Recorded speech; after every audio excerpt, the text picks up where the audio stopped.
Als we natuurlijk voor recepten van topchefs die sterrenrestaurants op bezoek hebben, dan is het altijd fijn om te weten wie de man is achter het restaurant, achter de chef. En dat is vandaag Roland Veldhuizen van restaurant Tante Koosje.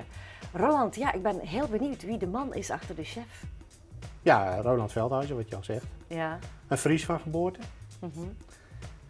Die bij Tante Koosje in de keuken als chef fungeert en lekker staat te koken voor de gasten. Ja, ja. Met mooie producten. En hoe ben jij in het vak gerold, Roland? Ik heb gewoon LTS gedaan. Daarna een aantal bedrijven in Friesland gewerkt. Daarna naar topzaken gegaan. De Wanne in Oud-Marsum. De Bokkendorens in Overveen. De Hoefslag in Bosch en Duin. En restaurant Chapeau in Bloemendaal. Ja. Daar ben ik dan de chef geweest. Of daar ben ik het laatste chef geweest. Koken doe je natuurlijk altijd met liefde. Ja, Waar heb je die liefde gevonden voor het vak? van mijn vader. Je vader. Ja, die was leraar banketbakkerij, conceptief. En toen zei je als kleine jongen, ik wil dit ook gaan doen. Ja. Was je onmiddellijk zeker? Nee, dat niet. Nee, ik wil vroeger politieagent worden of brandweerman.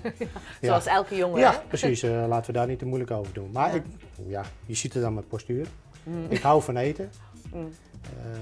Maar het moet wel lekker zijn. En dat heb ik thuis geleerd. Ja. Gewoon klassieke dingen eten, wat ik vandaag ook met sucade gemaakt heb.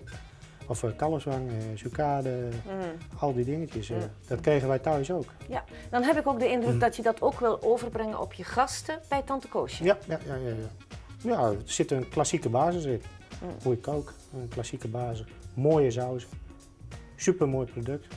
Ja, en eromheen natuurlijk prachtig mooie dingen. Valderrama, olijfolie, koppenkres. Dat is natuurlijk Hele helemaal fijne top. producten natuurlijk. Dat is hè? weer een hele mooie aanvulling. En het is smaakvol. Ja, ik heb dan ook de indruk dat dat een beetje een culinaire visie is. Hè? Mensen moeten toch goed gegeten hebben. Dat willen ze ook. Ja. Dat willen ze ook. Absoluut. En daar sta ik voor. En wat voor producten ga je dan vaak gebruiken in je keuken? Ook Ook duurzame producten? Ja. Vind je belangrijk? Ja. Met mijn vishandelaar Van As heb ik daar een hele goede band mee. Ik ben er zelfs ambassadeur. Ja. Dat doe ik aan mee. En dat hou ik in seizoenen. Dat is natuurlijk ontzettend belangrijk. We kunnen nu allemaal aardbeien krijgen, maar zijn ze lekker? Ja. Nee. Tot slot nog één vraagje, Roland. Tante Koosje, waar komt dat vandaan, die naam? Een hele mooie naam. Ja, nou, het was een mevrouw. Dat is denk ik al 50 jaar geleden. Een oudere dame. Ja, dat was een heel markant persoon in het dorp. Die was zeer geliefd. En daar is de naam naar vernoemd. Goed gekozen, hè? Want daardoor ben je nu ook ontzettend geliefd.